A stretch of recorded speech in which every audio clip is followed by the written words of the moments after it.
As dusk falls, Sung Jin-Woo retreats into the solitude of the woods.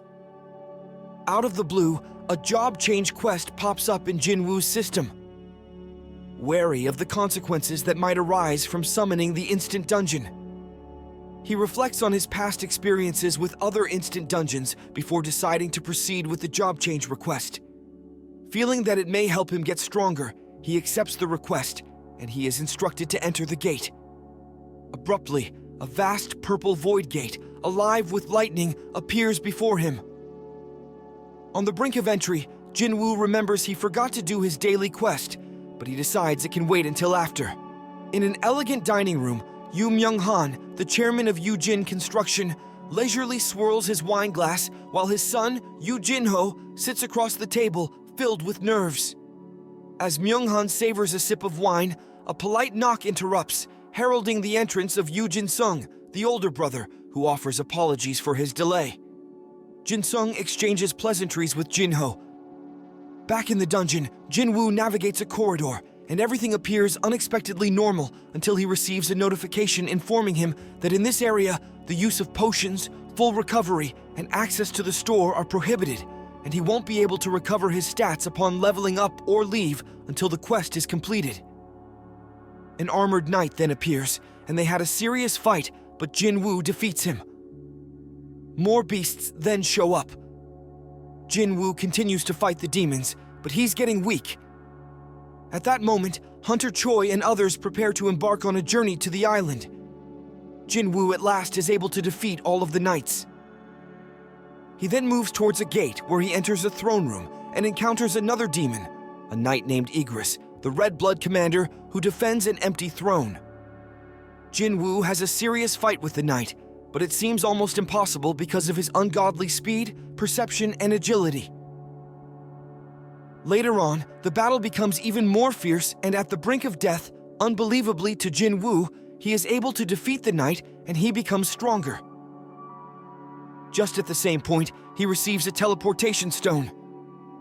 Suddenly, he hears a startling noise and many enemies appear before him. Jin-Woo, exhausted by the never-ending battle, sees a vision of his former self. In order to overcome the past that was called the weakest hunter of all mankind, and to aim for a stronger version of himself, he searches for clues to conquer the job change quest.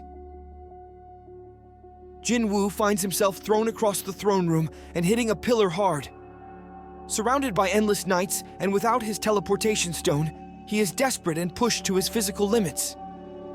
With no mana left for his skills and his fatigue peaking, Jin-Woo fights back with everything he has left, using just his bare hands. Running out of stamina, covered in sweat, and his hands cut and bloodied, he doesn't give up. He defeats enemy after enemy, but is seemingly overwhelmed. Haunted by memories of being called the weakest hunter of all mankind, Jin-Woo hears the mocking words of his past comrades, Kim Sang-shik and Park Byom-shik, as if they were right there with him. This haunting vision of his former self confronts him, criticizing his efforts and urging him to accept that he's reached his limit. In the chairman's office of the Korean Hunters Association, Go Gun-hee and Woo Jin-chul reflect on the tragic events of the third Jeju Island raid. On his table are the plans for the fourth.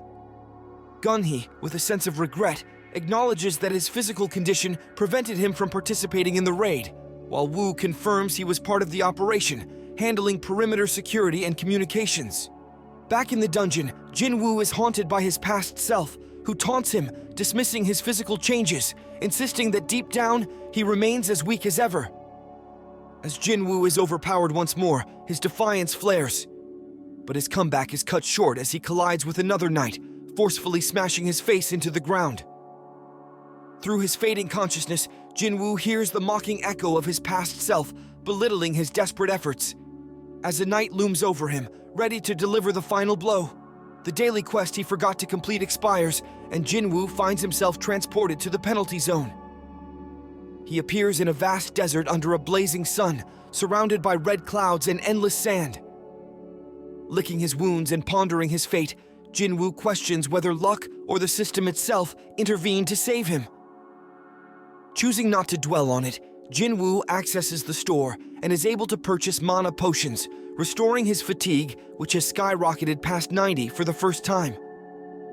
While the potions alleviate his fatigue, he realizes that health potions can't heal him due to his serious injuries.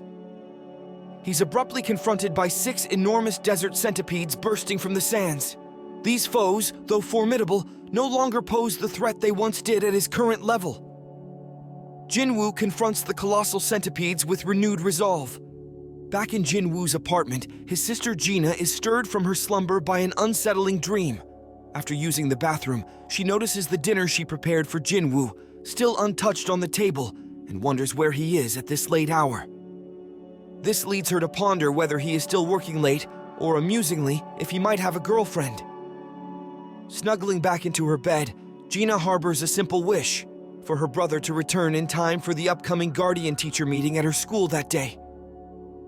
At last, Jin-Woo defeats all the giant centipedes, and he receives a night killer holding runestone from his fight with Igris. He then returns to the dungeon where innumerable beasts await him. Jin-Woo keeps killing the beasts, but he senses something weird, plus there's no sign of him leveling up. Then he realizes the knights are only summoned by the mages as weapons to attack him through their spells. He then decides to target the mages instead of the knights. As he kills the mages, the knights automatically die. Unexpectedly, a huge golem appears, but Jin-Woo strategically destroys it. Up next on his system, he receives that wherever he goes, the Angel of Death will follow him. In addition, he craves great power and blazed his own trail without relying on others. Now his new job class is Necromancer, and that gets him worked up. Necromancers are usually a magic-type class that summons undead monsters as servants. Jin-Woo rejects the class, but is notified that it's a hidden class. He ponders over this, and it comes to his mind that he will level up with this new class and won't be solo leveling anymore, so he accepts. Jin-Woo gets a title as Shadow Monarch. He got a new skill known as Shadow Extraction and is asked to designate a command word. He says, "Arise." The dead knights arise as shadow soldiers. Seeing that, he decides to awaken Igris, but he fails twice. Jin-Woo then requests that Igris serve him instead of defending the throne. He commands him to arise again, and there is lightning and an explosion. Igris rises up and bows to Jin-Woo alongside with other shadow soldiers. Jin-Woo just smiles.